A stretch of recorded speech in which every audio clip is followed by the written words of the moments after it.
Welcome to the Workamper Show, brought to you by Workamper.com. This podcast helps you discover how to finance your RV travel dreams. Each one of our episodes will introduce you to people who are already living the RV lifestyle or to work camping opportunities all around the U.S. You'll also learn how to hit the road the right way and make the most of every opportunity. Now let's turn over today's show to your host, Greg Gerber. Today I'm speaking with a man who operated a seasonal business in Michigan, then traveled full-time with his wife and 4 children during the winter months. The experience opened his eyes to a new way of renting RVs. Today's episode is sponsored by Workamper News. Creating a resume can be a cumbersome, intimidating task, especially if you haven't written a resume in many years. The unique Workamper News Resume Builder takes you through a step-by-step process to build a complete resume with all the information Workamper employers are looking for when reviewing applications. Once complete, your resume can be emailed to anyone, and the software tracks when and to who you have sent it to. You can print out the resume or make it into a PDF which can be uploaded or emailed. Some employers never advertise, not on Workamper.com or anywhere else. They find all their applicants by searching the Workamper News Resume Database. If you don't have a resume in the Workamper.com database, you'll be missing out on some opportunities. To open the door for more workcamping jobs, become a Workamper member today by visiting www.workamper.com. Garr Russell is the founder and CEO of Fireside RV Rental. The company is based in Florida, where the family settled down after full-time RVing for many years. They got into the RV lifestyle after Garr's wife bought him a camper for their 10th wedding anniversary. But being pregnant with child number 4, she was miserable living in the travel trailer, so she went home early. When Garr returned home with the kids, he put the unit up for rent on Craigslist. Within hours, he had people clamoring for the opportunity to rent their bunkhouse. The experience of renting their RV soon turned into a business where Garr was renting other privately owned RVs as well. Soon, he developed a business model that enabled Garr to franchise the business to other people who wanted to be self-employed. To tell us more about how his business got started and how it is creating opportunities for other people to own profitable RV rental businesses of their own, please welcome Garr Russell, the founder and CEO of Fireside RV Rental, to the show. Thanks for joining me today, Garr. I really appreciate the time. I understand you and your family were full-time RVers for a number of years. Tell us about that experience. Yes, we were. We're up in Michigan, so our RV rental business was seasonal. And so once we'd slow down, or as I would say, once my toes started getting cold, we would hit the road and travel around for the winter and then come back in the spring. And it was, one thing led to the next, and we ended up full-timers, and we're living down in Florida full-time. Florida. What prompted you to go into the RV lifestyle? Just a way to get out of Michigan during the winter? I'll give you the short version. So I bought my wife a camper for a 10-year wedding anniversary. We're sitting at a campground, and she comes out of the camper and tells me she's going home. I thought she was going home because I forgot something. No, she was going home because she was miserable. She was pregnant with number 4. She was chasing a toddler, and it wasn't her thing in the moment. So she went home. I ended up throwing our camper up on Craigslist for rent. It turned into a business, but then fast forward a year down the road, and we decided to give it another shot. And so we did some more. We did some camping, and then it turned into RVing. So we bought a drivable RV next, and we started traveling the country. Okay, I was going to ask, with a wife and 4 children, what kind of rig accommodated all of you? We bent through all of them, Greg. We started off with a 31-foot Puma bunkhouse trailer. Then we went into a Jayco Greyhawk 31 FS, I believe it was. It's still sitting right outside of my window here. It's a 2017. It's got 154,000 miles on it. Wow, you guys got around. Yeah, it's been around for sure. Then we went into a Columbus fifth wheel when we started setting up in Florida for months at a time. And then after that, we transitioned into, we actually had a drivable class. We had a Class A that we would travel back and forth in. And then we had I'm forgetting the name of those right now. Basically the park models. We had one down in Florida, on our little ranch that we had, and then we have one in Michigan on a lake. You've got quite the experience with all the different types of RVs. You're absolutely right. Which one do you like best and why? I would say the Class C definitely has lots of memories. We talk about that often, all the travels we did in the Class C. But outside of that, my next RV that I'll purchase most likely is going to be a Class A, another Class A.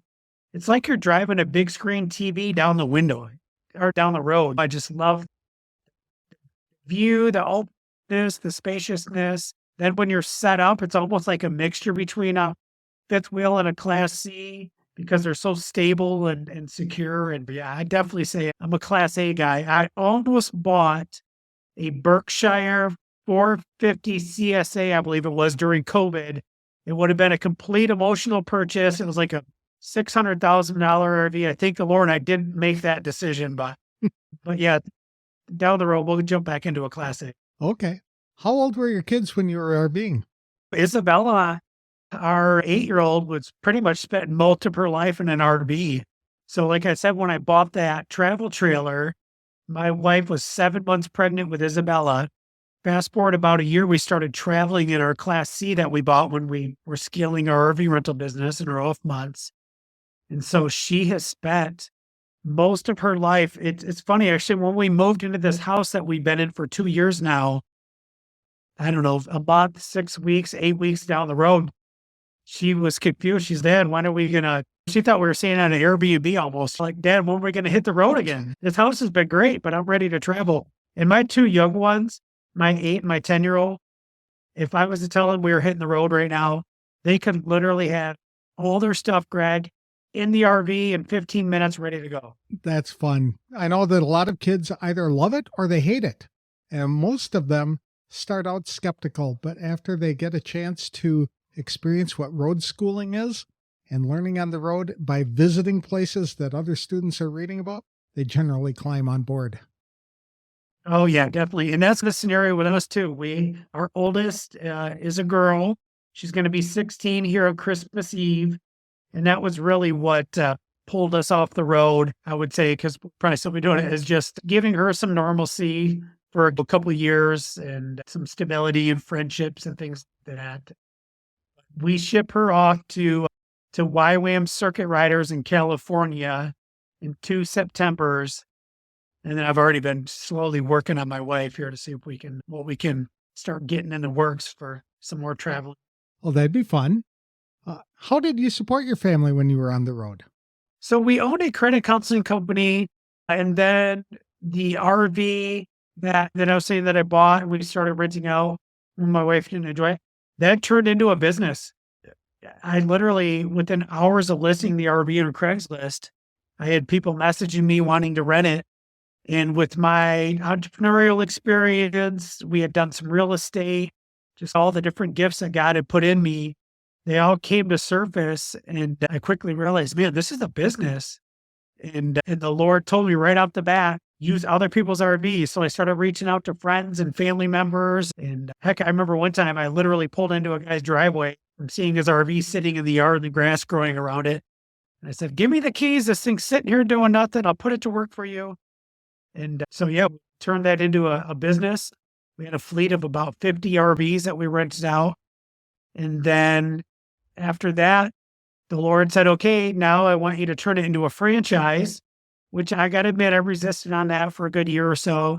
Creating a franchise is quite an overwhelming ordeal and expensive, but eventually I gave in and I did it. And fast forward to today, we have 57 franchises around the country. And how local are these franchises? Are people starting franchises and filling them with RVs within a certain radius of their home, or are they just renting RVs around the country? Yeah, so the business model is we're a management company. So that's what needs to happen is you need to group the RVs in a central location. Most of our franchises, they're owner operators, so they're doing the boots on the ground work, we call it. So yeah, they're typically what they're doing if they don't have property already, which we have several franchises that They own storage facilities, they own dealerships, they have property or campgrounds. But the bulk of our franchisees, what they're doing, and this is the beauty of the business model, is it's very low overhead, is they're just partnering with a storage facility that's near them. So they're finding a storage facility that's 5 to 30 minutes within where they live. Then they're going to the storage facility, finding out their storage rates, and then they're grouping the RVs there. The owners pay for the storage. The owners pay for the maintenance and the repairs. The renters pay for the damage and the insurance. So it's a very low overhead business opportunity. So you have 57 franchises around the country. What kind of market area do the franchisees receive? Typically, the way it works is the franchise has a 10-mile territory. So there wouldn't be another Fireside within a 10-mile radius of them. And that's the cool thing about this business as well, is it's not like a brick and mortar McDonald's. We're in the travel industry. So you literally have customers coming from all around the world. And you literally have RV owners from all around the country that are sending you their RVs. So like, for instance, we have a location in Orlando, and 95% of the business that we do at that location is with Fort Wilderness and Disney. We're just pulling campers in and out of Disney all day long. Or you go to other areas, like we have locations in Pennsylvania, South Dakota, Minnesota. People are getting in the RVs and traveling to other areas, or they're going to a local state campground, or they're going to, and this is the cool thing about RVs, right? When you start to expand your thoughts on an RV, I call it wheel estate. It's really a house on wheels. These RVs are going on the side of houses. We have a bunch of RVs sitting up in Asheville, North Carolina right now as temporary housing. These RVs are going to music festivals, to equestrian events. We do a lot of NASCAR events. During COVID, we did a lot of work with NFL and power plants for mobile quarantine units. And so the house on wheels, utilizing them is very versatile. How many units are involved in the typical franchise? So your typical franchise is going to have right around 25 units is what we want to see a location mature to. And with a location of 25 units, you're able to do a good 6 figures net revenue per year. Some of our locations, they have a little bit less, where maybe they're still working a full-time job. Actually, the first location that opened outside of my location was in the Upper Peninsula of Michigan. And the gentleman's name is Kim, and he's a prison guard. He works 60 hours a week at a prison. So he has a smaller fleet with us, but once he retires here in a couple of years, then he'll ramp it up to a larger fleet size. Okay. It looks like you have one in Mesa, Arizona, which is about an hour and a half from where I am. So that's neat that you're even in the Phoenix Valley. Yeah, we have a location in Mesa. We just opened in Apache Junction. We have another one in Arizona. I can't think of the location off the top of my head, but yeah, Arizona is a great area for this business. Arizona, California, Texas, Florida, those are all really hot markets. What is the qualification for a franchisee? Are there specific requirements that they have to come in and start a business with you? The biggest qualification that we have, which is a little different than most, I guess, is really we're a tight-knit Christian community of entrepreneurs. So that's one thing we're very upfront on in our marketing and our messaging and even our franchise application. One of the questions on our franchise application is, Garr runs his business based off of biblical principles. Do you agree with this method of running a business? And it's, yes, no, or I forget the other option. There's another option to answer, but yeah. So we're looking for Christian entrepreneurs is the main thing. If somebody has an experience in RVing, or maybe they're already renting their RV, a lot of our franchisees found us because they started renting their RV on RV Share or Outdoorsy, and they love it. They see the earning potential, and then they think, heck, I want to scale this into a business. And then they stumble on one of my Facebook channels or my podcast. We have a podcast, RV Rental Secrets, where we teach just everybody renting their RV, or they stumble onto my book, and then they see, oh man, I can actually turn this into a business. I can get all the support I need. I don't have to put together all the systems and the processes and paperwork and all those things. And I'm surrounded by a community of like-minded people that can coach me and mentor me and cheerlead me. And so, yeah, that's what we found is who we're really called to serve. So that's what our application and our messaging and everything is around. If somebody's not necessarily entrepreneurial gifted, I call them entrepreneurs. They want to be in business, but they're not sure if they're an entrepreneur. I encourage them. Most situations they are. If they're already renting their RV, they're an entrepreneur. They're running a business. They might just not know it because it's just one RV. And so we're able to help people grow in those skills and really bring them into that gifting. Is there a cost to get involved? Yes, sir. We have a franchise startup fee of $50,000, and then we have a royalty fee of 10%. Okay, so whenever somebody rents an RV, they have to give you 10%. Yes, sir. Okay, Yep. very good. How do you enforce that? Do people have to submit audits every year? The way that works is the money basically flows through us to our franchisees. So the biggest platform for renting RVs is RV Share. They're like the Airbnb of this industry. Since we're the largest company in the nation doing this, and we've been partnered with RV Share since we started in 2016, we have a really amazing agreement with them. I'm not even going to share on the show here, but we have a really good setup with them. That's if you're just Joe Blow and you go on to rent your RV and RV Share, you're going to pay a 25% platform fee, and you can work your way all the way down to 15%.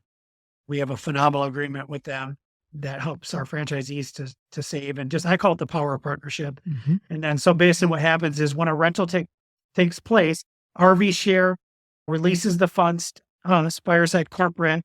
We take our royalty and then we send the rest to our franchisee. Or we actually have a program called Fireside Plus, which over half of our franchisees are in this program. That's where we're your office. So I have full-time office staff where we're handling all the inquiries, the booking, the billing. We're talking to the renters. We're doing the RV tech support while they're out on the rental. We're basically doing everything but the boots on the ground work. So all our franchisee is doing is they're making sure the RV is clean in between rentals. They're meeting the renter to do a walkthrough, or if they want to be heavier on the operator side, they're actually delivering their RVs as well. And they're overseeing the maintenance, and then we're doing everything else for them. So it's not something that Workamper would be able to do as a full-time kind of business. They would not be able to operate this from the road because they would have to be involved in the cleaning of the RVs and meeting with the customers, etc. No, not necessarily. Your first year, we're very strong proponents of we want you to do all the work so you understand the business, you know how it works. And then it's very easy to put people in place. And as a Workamper, especially if you're up in a northern state where, you have a winter, you could run your business during the summer and then come November, shut down and then head south to do your work camping. You could even head south to a Fireside franchise, especially if you're like a certified RV tech or you like, cleaning and delivering and stuff like that. You could head down to Orlando and work for our Orlando location, or head to Arizona or Florida, California. And then, as far as the different boots on the ground functions, they're nothing that's hard to staff. You're staffing either a cleaner, which to find a cleaner, it's super simple. You go on a Facebook group for your area. You say, hey, I'm looking for somebody who cleans Airbnbs. Then they message you and you say, oh, great, you clean Airbnbs. I actually do the same with RVs. It's easier for it to translate somebody's mind when you say, hey, I'm looking for somebody who cleans Airbnbs. And then the same thing on the repair side. You just partner up with some local RV repair techs. You don't have to do the cleaning. You don't have to do the wrenching on the RVs. A lot of our franchises do. We're actually just finalizing the process of getting set up to where we can teach in-house and certify our franchisees as RV repair techs. Garr, our certified RV repair tech, is just finished meeting with the RVTA at the big RVDA convention in Vegas. So that's going to be something we're actually able to offer to our franchisees now so they can get certified as RV techs. That's cool. You had mentioned insurance, that the renters have to have insurance. Is that something that's offered by you? Yeah, so the way that the insurance works, it's similar to Airbnb or a Turo. There is basically a per day insurance that's purchased by the renter. So I apologize, it's not Airbnb. It's similar to Turo. So the renter is actually taking on that cost. The renter is paying the per day insurance. They're paying the security deposit. They're doing the verifications and all that stuff. So yeah, one of the cool ways that it makes it very low overhead as well is That's something the renter handles. That's cool. And so you did this for while you were starting Fireside RV? You were doing this on the road? Yes, sir. Yeah. Yeah. I'm good at people's systems, processes. That's one of the main giftings that the Lord has given me is just being able to quickly put people into place, train them, and give them the tools and systems they need. So yeah, we were fairly automated fairly fast. Actually, our location developed all the way into, we did rentals, we did storage, we did repairs, we sold propane, we had a dump station, we sold RVs on consignment, and we worked doing repairs for insurance companies. And that's actually step 5 of our success path for a Fireside franchisee. We want to help them start off in the low overhead model, partnering with the storage facility, using their own real estate. And then after you build your fleet, eventually graduate all the way into where we will partner with you on the actual real estate, which we call this our generational wealth piece, the Fireside franchise. And that's one thing we've learned about a lot of our franchisees. They're working 9 to 5s. They want to fire their bosses. They want to travel. They want to homeschool. They see the way that I'm doing life and they think, man, that's exactly the way I want to do it as well. And I want to create an inheritance for my children. And so we have that plan in place to show them how to do that, where now you own the real estate. So all the storage fees are going to you. You've got a couple RV repair techs that are billing out at $125, $145 an hour, and you're paying them $30. So there's all these different revenue streams that are worked into the business model. But we found that model works pretty well. What we've actually found, Greg, is when we have several franchises within a certain hub and we get that brand awareness, it actually gives us access to more business because now like the Talladega races that happen twice a year, we service them. We do the whole infield service for them. We help provide generators. Because we have 3 locations that are able to all peer together on that event. Similar Bonnaroo Music Festival, things like that. The contract that we have with Disney World, and we have a couple locations that are within a couple hours. When there's big needs that arise, we're working with the military makeover right now on Lifetime TV.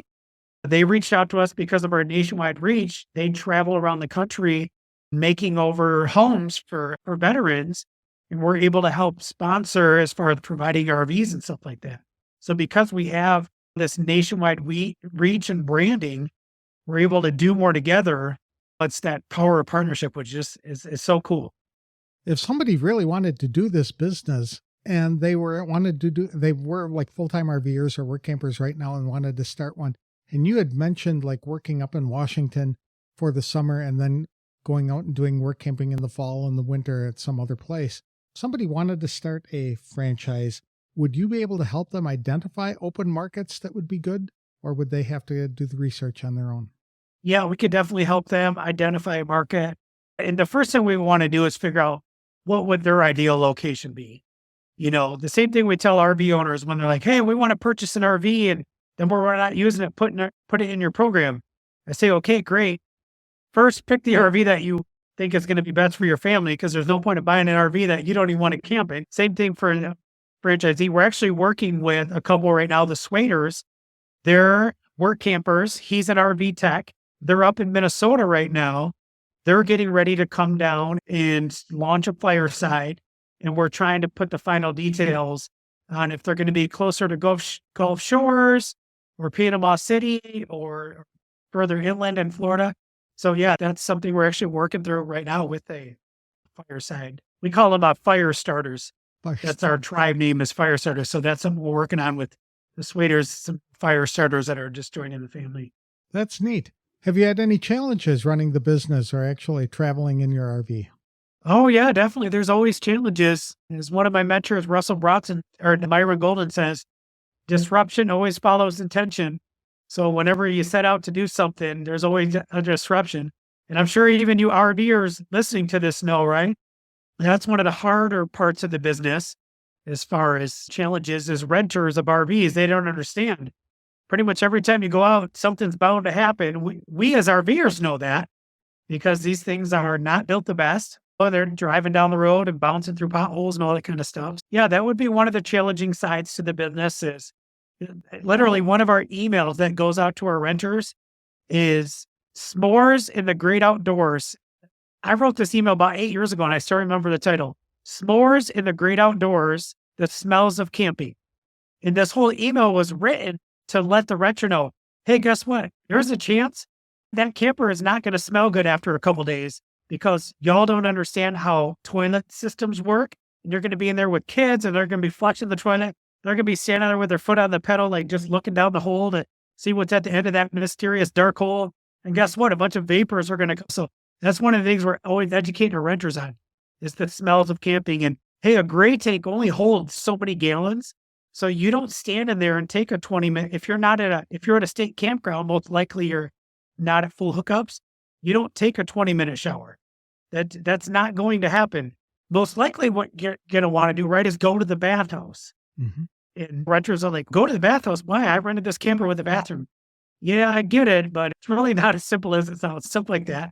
And things breaking down. You got a renter on the road, and all of a sudden something goes wrong, and what happens at 9:30 at night, and you're trying to help the renter out with that. And it's really not something that, as an RVer, you would worry about at that time of night.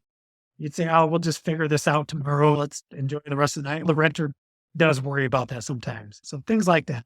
Okay.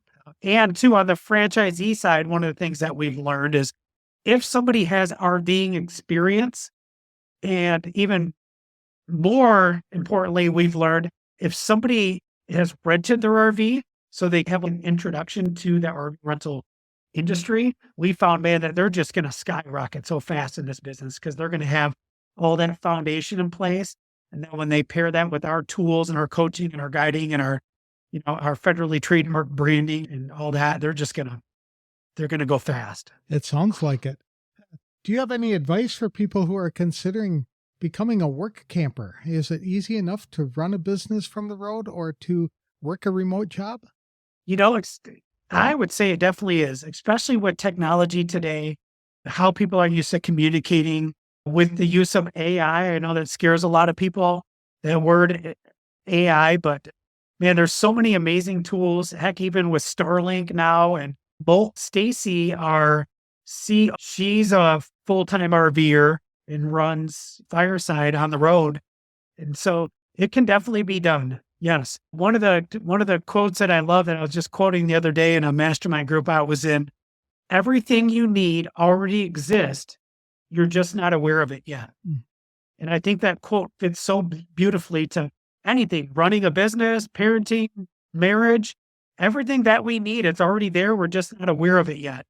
So when we get curious, I like to say, Tony Robbins taught me this, when you get curious, there's a situation here. Let's get curious about this. When you get curious and you realize that, hey, there's a solution already out there, you're just not aware of it yet. First of all, it helps you to calm down and take a breath, and then you can go out and could find that solution. So yeah, to our work campers, if your heart is to live life on the road and do it on your terms, and obviously you still need to make money, it can be done. It's being done. And there's no reason why you can't do it. The only reason why you can't do it is the doubts between your two ears. That's the only reason why you couldn't do it. That's an excellent point, Garr. How can people get in touch with you if they wanted to learn out more information about Fireside RV? You can go right to firesidrvrental.com. You can see our rentals. You can see our locations. You can learn about putting your RV in our program.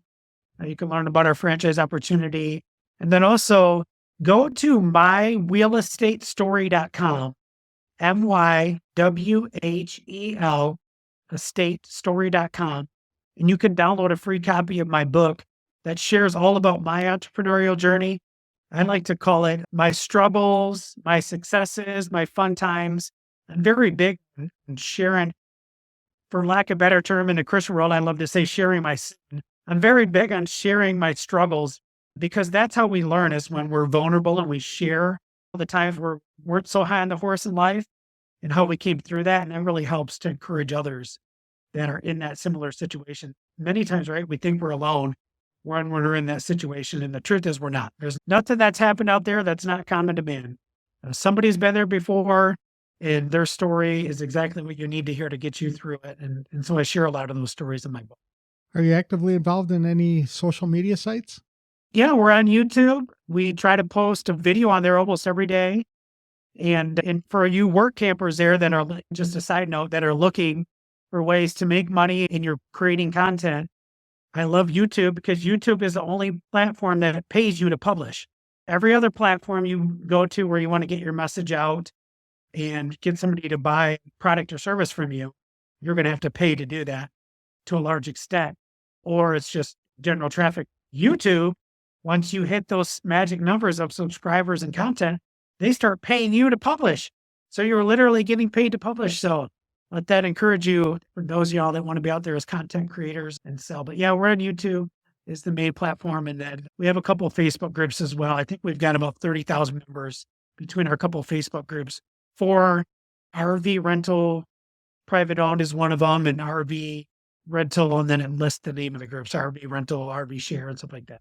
Okay. So if they go to your website, they'll be able to find a link to contact you in some way, either by email or telephone, or send you a message. You sure will. Yes, sir.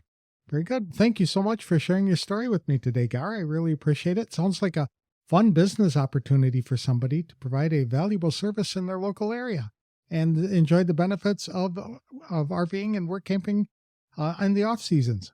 Yes, sir. Thank you very much. It was great to be on with you, Greg.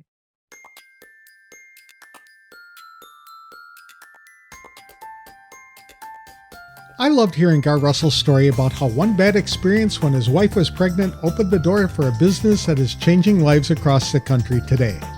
Garr and his family have lived in almost every type of RV, but had the most fun in a Class C motorhome.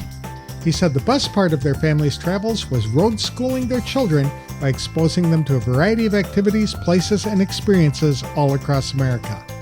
It was only after their oldest daughter turned 16 and desired a more stable social environment that the family opted to settle in Florida. But even now, the family loves to go RVing and thinks renting RVs is an ideal way to test the waters and check out different types of RVs before buying one. Garr and his wife operated a credit counseling service while they were full-time RVing.